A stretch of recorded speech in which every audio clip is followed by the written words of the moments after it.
শুনুন, কালেক্টর সাহেব এসেছেন, আপনি উঠে যান, ওখানে কালেক্টর সাহেব বসবেন। প্লিজ বসুন। চা কফি কিছু তো আনান ম্যাডাম। চা কফি খাওয়ার জন্য সরকারের পক্ষ থেকে আমি টাকা পাই না, তবে দরকার পড়লে আমি খাওয়াতেই পারি। কোনো দরকার নেই। ইন্সপেকশনের জন্য এসেছি, আপনি আমাদের সঙ্গে আসুন। আপনি না জানিয়ে চলে এসেছেন। আসলে আমার একটু কাজ আছে, স্কুলে ক্লাস চলছে, ইন্সপেকশন করতেই পারেন।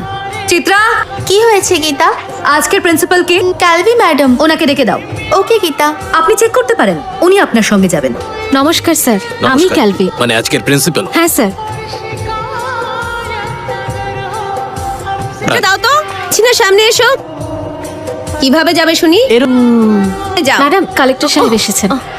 নমস্কার স্যার। আপনি বসুন, প্লিজ বসুন না, পড়ান আপনি। গীতা রানী, আপনার স্কুলের ব্যাপারে আমার কাছে একগুচ্ছ অভিযোগ জমা পড়েছে।